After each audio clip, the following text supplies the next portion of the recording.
Hello everyone, welcome to my channel. Keep it simple but significant. I am your host Sasi. Let us start today's discussion.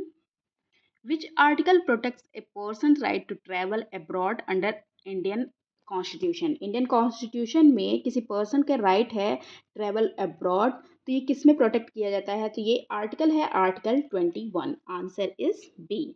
ये एक case हुआ था, supreme court में आया था, Maneka Gandhi versus union of India के, जो कि आया था 1978 में।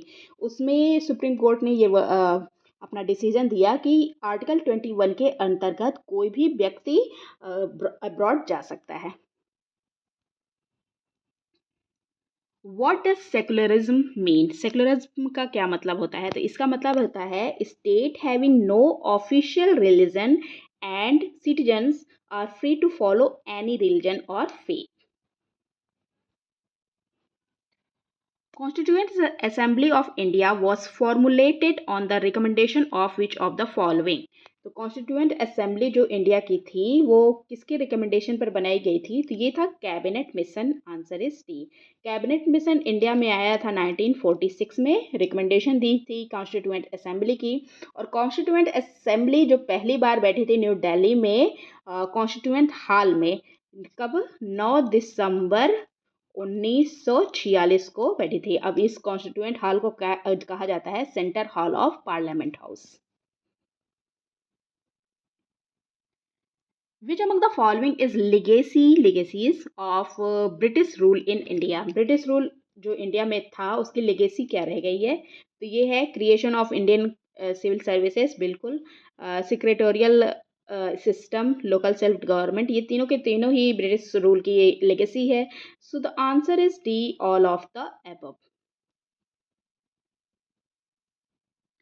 What fraction of seats in the private school are reserved for weaker section of the society under the Right to Education Act? Right to education act के अंतर्गत प्राइवेट स्कूल्स में कितना रिजर्वेशन रखा गया है वीकर सेक्शन ऑफ सोसाइटी के लिए? तो ये है 25%। Answer is B. Right to education act जो आया था, free and compulsory education bill, जो 2008 में आया था, 2009 में पास हुआ था, उसके अंतर्गत 25% सीट जो है वो रिजर्व रखी जाती है वीकर सेक्शन के लिए। Which of the following article makes the supreme court a court of record?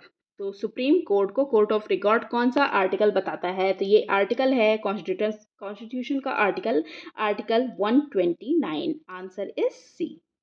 Next question. As per the Article 358, when the proclamation of emergency is made by President under Article 352, the freedom guaranteed in which of the following articles are automatically suspended?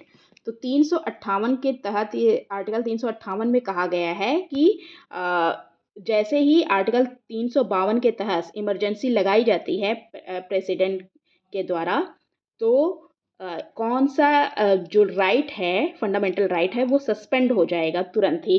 और ये article 358 में लिखा हुआ है। तो ये है article 19। Article 19 तुरंत ही सस्पेंड हो जाएगा जैसे ही आपका इमरजेंसी लगेगी। In which year legislative council of Tamil Nadu was एबोलिश्ड?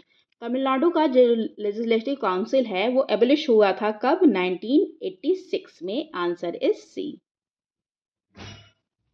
Which of the following committee made a recommendation that election commission should be a 3-member body? किस कमेटी ने रिकमेंड किया था कि इलेक्शन कमीशन को 3-member बॉडी होना चाहिए? तो ये कहा था किसने? 1974 में president of citizens for democracy जो जयप्रकाश नारायण थे, उन्होंने सेटअप की थी कमेटी जिसकी चेयरमैनशिप की थी वी एम तरकुंडे ने।